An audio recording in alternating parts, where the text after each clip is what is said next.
Hi, this is Tom Pizzato I'm Vicky Hodges from SpyMovieNavigator.com, and today we're cracking the code of the just-released spy movie, Black Widow. I didn't think I was going to like this movie, as I'm a spy movie fan, and I'm not a fan of the MCU. Boy, was I wrong. I really like Black Widow, and I think you will too. We're going to do this by taking a quick-fire look at the movie. The goal of our quick-fires are to give you a spoiler-free look at the movie since we do them right after the movie's released, so we won't go into too many details on the movie itself. We'll talk about if we liked it. We'll talk about where it may have been influenced by either real-life things or previous movies, and give you an idea if it's something worth your time. I want to start up front with a warning for you. If you're like me, I came in as a spy movie fan, not an MCU fan. And I have a friend of mine who's a very big MCU fan, and I forgot. He told me 2 years ago, after the closing credits, they have a scene. And I totally forgot about that. So we left during the credits. And Vicky, there was a scene at the end, and I think people probably should have seen it, correct? Yeah, you just need to sit there and just watch all the names scroll down the screen for about, 2 or 3 minutes, right to the very end, and then you will get a scene which will lead into something in the future. I can't believe I was so stupid because I read something about the ending, and I went, oh, man, I forgot Anthony told me that. So... All right, so let's kind of talk, again, non-spoiler as we can, about what this movie was, the plot of this.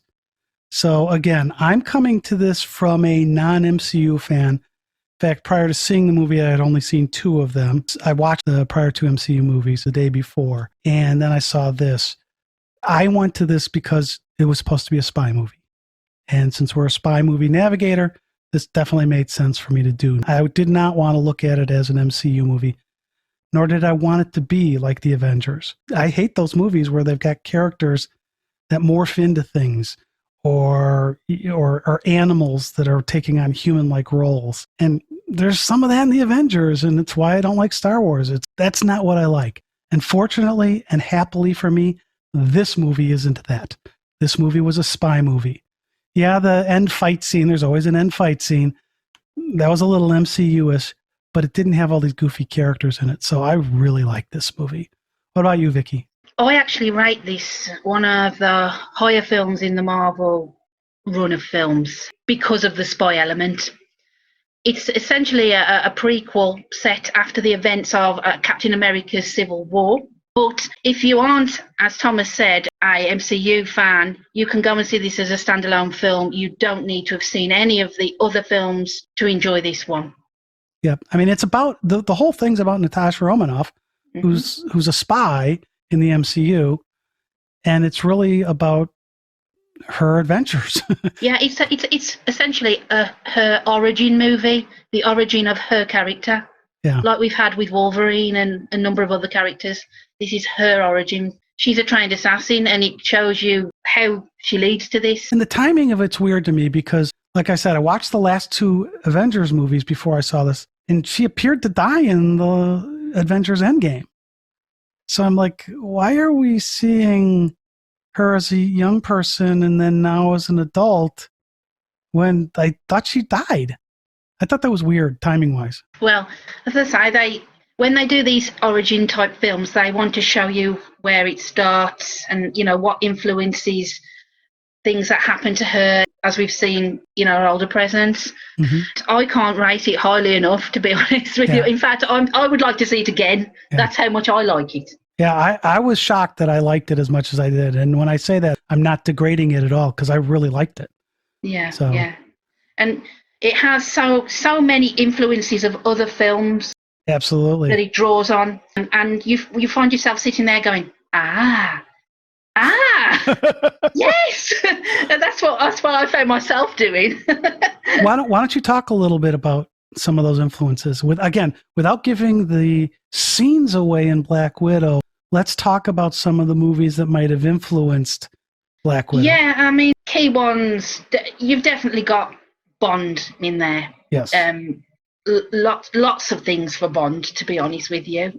You've also got a little bit of Mission. Actually, before you go to Mission Impossible, let's talk one second about Bond because Natasha is sitting at home one night watching Moonraker. Yes. So yes. That movie Uh, uh, influences this one. yeah, I mean, I think this is a key one for them to pick. Yeah. When you see something later on in the film. Yes. Yes, and that was one that went, ah! I sort of nudged my other half, went, Absolutely. And the locations, Mm-hmm. for me as well, is very much Bond. Lots Yes. of locations throughout the film. Absolutely. Yeah, and I was sat there thinking, oh, has Bond been to here? And my mind was drifting off to other places. Okay, what about On Her Majesty's Secret Service? I saw some influence there. Yeah, that's an interesting one. I didn't pick up on that. Okay, so what I will say is what was you gonna say? What Drakov was doing, Drakov's big scheme, has some influences from On Her Majesty's Secret Service in my mind. Yes. See, I'd also got that there was some influence of Moonraker in that as well. Yes, there absolutely was a mixture of the two. Yeah. And so, again, trying not to give it away, but saying that these are two films that we think influenced from the James Bond world, influenced this one. So now you were going to say something about Mission Impossible. Yes, there was a little bit of Mission Impossible in there. Just a couple of seconds, which took me to Mission Impossible. Oh, I would immediately.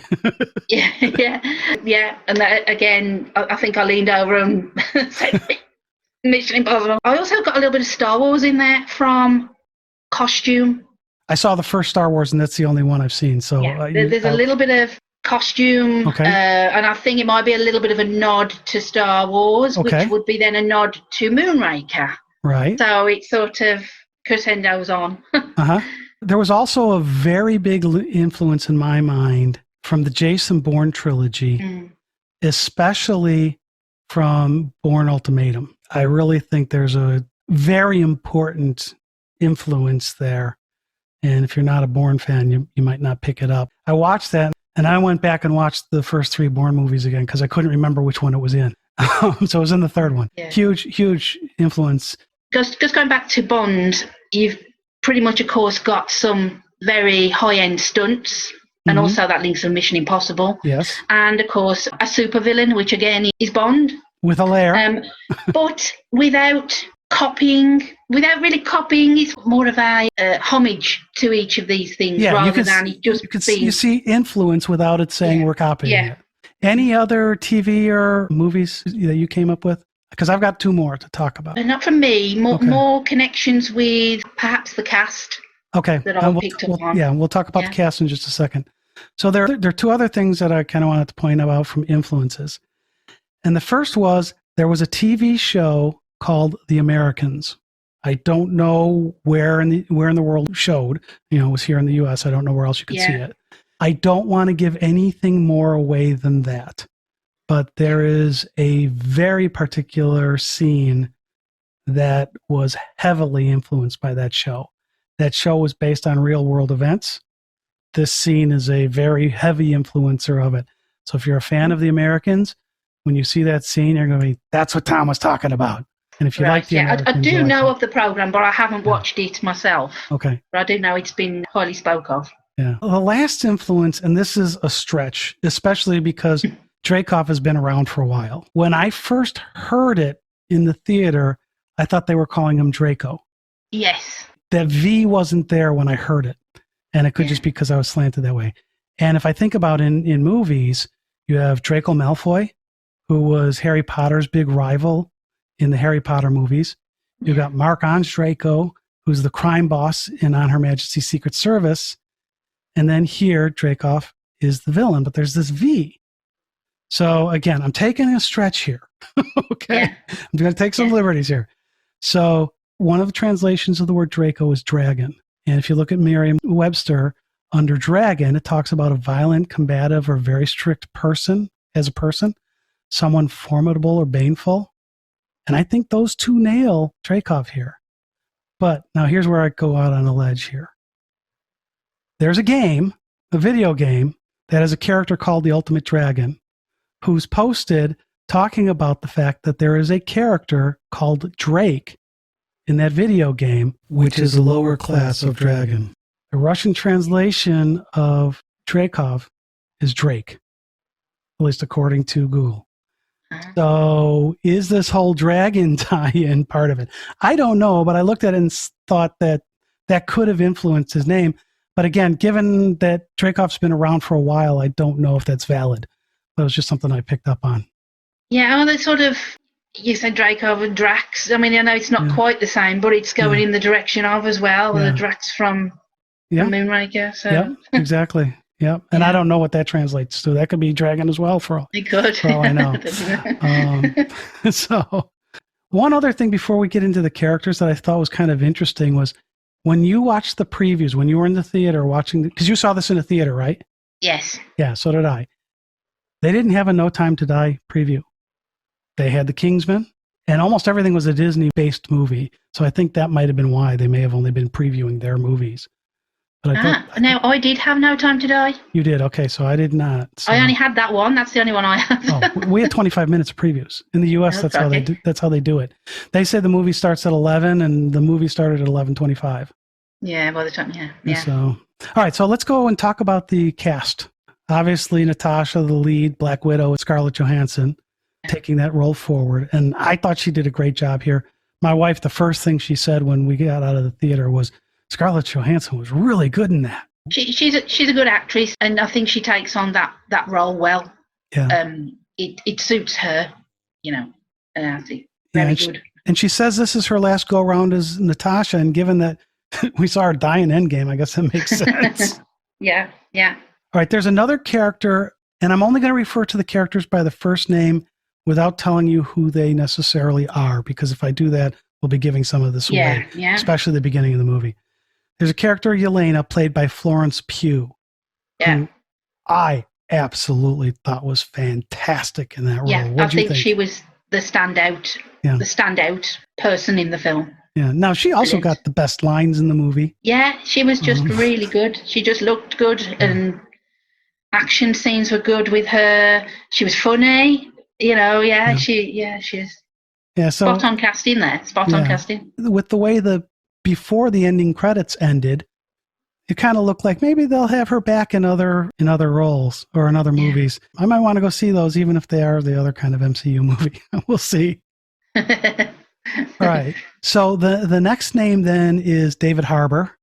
Yes. Who plays a character called Alexei. Bond fans may remember him as Greg Beam, who was the section chief of the CIA. And he also, if you ever saw the movie Hellboy, he was Hellboy. He's in lots of things, and he's been very good in everything. I particularly like him in Stranger Things. That's what I watch him in, and he's always very funny. And I must admit, without giving much away, he is the comedy element in this film. Yes.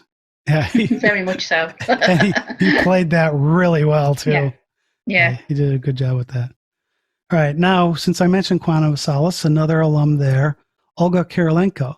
And she has a decent-sized supporting role in the movie. Now, in Quantum of Solace, she played Camille. And if I didn't tell you she was in this movie, Black Widow, you might not recognize her. Now that I've told you she's in it, I bet you recognize her. I knew she was in the movie when I first saw her, and I didn't get that it was her. And then, like the second or third time you saw her, I was like, "Oh yeah, that's her." Yes, yeah. Did you recognize her? I must admit, I looked to see who was in the cast, but I didn't clock that her name was in this film. And when it came up on the screen, I was like, "Oh, okay, more Bond people." I just thought, I don't want to give too much away, but you don't see her straight off, so it was like, well, what character is she going to be? Yep. Yeah. Absolutely. She wasn't. Yeah. It was. Yeah, she wasn't recognizable at all initially. Yes. Yeah. Yep. Yeah. All right, and then finally we have Rachel Weisz, who plays Melina, and she's always good, right? You may know her as Tessa Quayle in The Constant Gardener. She won a Best Performance by an Actress in a Supporting Role Oscar in 2006 for that role, and that was based on the John le Carré novel. Bourne fans may know her as Dr. Marta Shearling from the Bourne Legacy, if you watched that one, which was the worst of the Bourne movies. But then a lot of people know her as Daniel Craig's wife.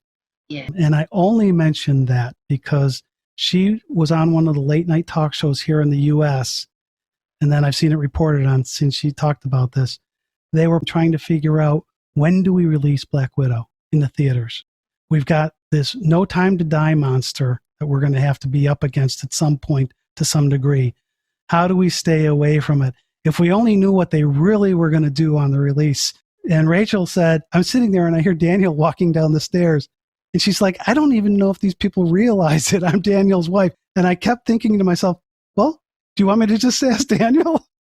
Because it was like some super secret meeting they were having. I tried to figure out the planning of it. Oh, I don't think I talked about Ray Winston. I'll be honest with you, I'm not a fan of Ray Winston. Okay. I think he's good at playing a Cockney East End gangster.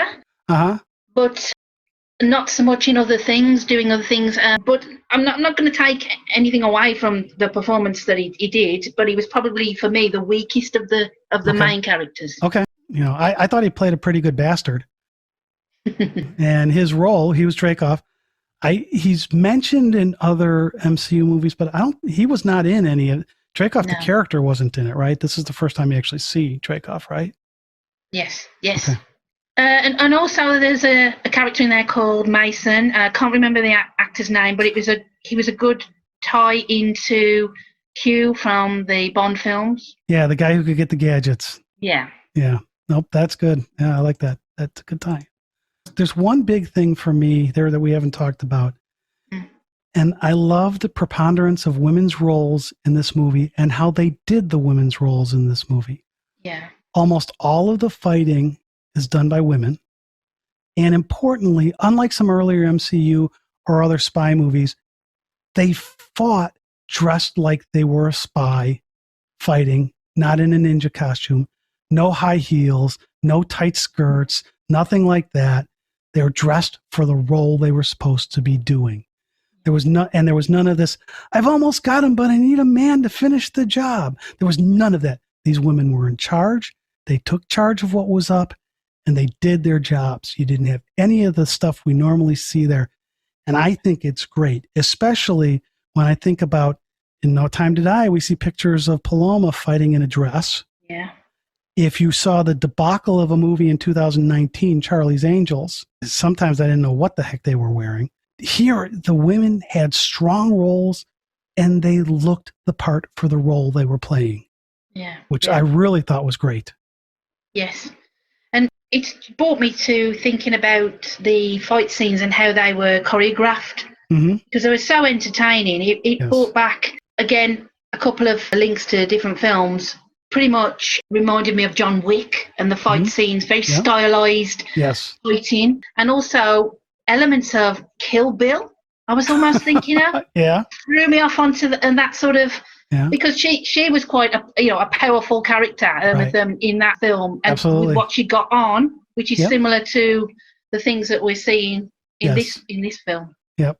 Okay. So now you said you saw this in a movie theater. Yeah. And as did I. But this has been released on a couple different formats in the movie. There's Super Screen, there's Dolby Cinema, there's IMAX, and then there's the more traditional theater format. Yeah. And so you saw it in more of a traditional theater format, correct? Yes. Yeah, so I did. So you had recliners, no seat shakers? Yeah, just reclining seats, lots of leg room, lots of space, and quite a huge screen that curved. Yeah. Okay. Oh, so it was a curved screen. It was a curved screen, but but it wasn't, they all singing, all dancing. Okay. And how was the audio on it? Good. Yeah. You felt you were there. It was surround you. You were in the action. Yeah, that's great. Yeah, because we saw it on Dolby Cinema here. I could have seen it on IMAX, but I was trying to get to the first show when that was going to be an 11 o'clock show, so that's what we went to. I would strongly suggest seeing this in a theater, not streaming it. I think you would lose so much if you streamed this for your first time seeing it. Now, Dolby Cinema means you've got the blackest black. When the screen is supposed to be black, it's the blackest black that's out there right now. We had the seat shakers, and there's a scene with an avalanche. I'm not going to give away what happens with the avalanche, but there is one. And I'll tell you, those seat shakers really make you really feel like you're in that scene when you see the snow coming down and your seat's shaking like this, and you're feeling it, not just seeing it and hearing it, which was great. So if you can see this in a theater, not streaming for the first time, because I think at home you'd lose a lot. I also think it'd be a great movie to see in IMAX, especially the second half of the movie. and which also makes me really look forward to No Time to Die, because they did some of the filming on that in the IMAX 70 millimeter cameras. So I just really want to see a good action movie done that way. And then how crowded was your theater? There were not many people in. It was an afternoon showing. We were all spaced out. It was all very, I didn't feel at risk. Okay. It was a nice, comfortable afternoon. I thoroughly enjoyed it. Yeah. Now, had you been to the cinema coming out of the pandemic yet? This was the first film that I have seen. Okay. Yeah. Okay. All right. So this is the third one I've seen. We saw Tenet when it was released in September. I saw that movie Cliffwalkers. I did a podcast on it, a quickfire podcast on it. That one I saw twice. And again, I always go to the first showing. I was the only person in the theater the second time I saw it. Here, the theater was probably 30 to 40% full. So the nice thing about that is you didn't feel crowded. You felt there was some social distancing, but there were other people to see the movie, get their reactions. So, Vicky, there was one other thing in this movie that I wanted to talk about that I bet you didn't catch. Did you hear the laugh track? The laugh track? Do you know what I mean by a laugh track? I don't know if maybe we have different terms for that. But when they show not aware of that term. Okay, so it's a term here in the U.S. at least, where when they're showing a movie or a TV show, there's laughter on the tape. We call it canned laughter. Okay, so did you catch the canned laughter? No. Okay. So I don't want to give this away, but Vicky, you've seen the movie. Once you've seen the movie, search for Elena or Florence Pugh. There is a scene, they've got a trailer out on it. When I saw it in the movie theater, I thought the people in the audience were laughing. And they may have been, because I was laughing at this one line. It's one they kind of touted in some of the trailers and stuff coming up. I watched a video of that trailer, and there was laughter in the track. So there was canned laughter in it. Now, maybe it was somebody had filmed it in the theater, but it sure looked like it was a regular trailer cut for me. And there was laughter. It shocked me when I heard that. So if anybody knows, did I just see a weird trailer of it and it's not really there? But it was in exactly the spot I thought I heard the laughter. No, when I saw it in the theater. So interesting. Yeah. All I can say, Vicky, is you're such a poser. Another thing about this movie that I wanted to talk about because of James Bond, and that's they released Black Widow in all of their locations on Wednesday, Thursday, and Friday of the same week. So they staggered the release, but it was within that same weekend. And it meant that I didn't get the spoilers before I saw that movie. For No Time to Die, there are 10 days between when it releases first in Belgium to the time it hits the US. And there's no way I'm not going to know what happens by the end of that with social media and all that we do as spy movie fans. Yeah. And I really wish EM Productions would take, especially since you're not going to allow streaming, would take that approach. And I believe No Time to Die probably, especially with the IMAX filming they did, should be seen in a movie theater. Oh, yeah, definitely. At least the first time. This movie should be seen in a movie theater for the first time. But make it so we don't get it spoiled before we see it. And get these releases closer in timing, at least in my opinion. So, I mean, you're lucky, Vic. You get a chance to see No Time to Die the second day it's in release. It's in only one location. It's in Belgium the day before. There's only one country that has it. It's not on the day you get it, there's 15 or 16 countries that get it, I think. All right, so that wraps up our quickfire look at the new Marvel movie, Black Widow. We think this is a spy movie to watch, especially if you can see it in a theater. And if you're an MCU fan, you'll like it even more. So thanks for listening. This has been Tom Pizzato and Vicky Hodges of SpyMovieNavigator.com. Follow us on Facebook, Twitter, YouTube, and Instagram. Subscribe to our show, Cracking the Code of Spy Movies, right now on your favorite podcast app. Thanks for listening. We appreciate it.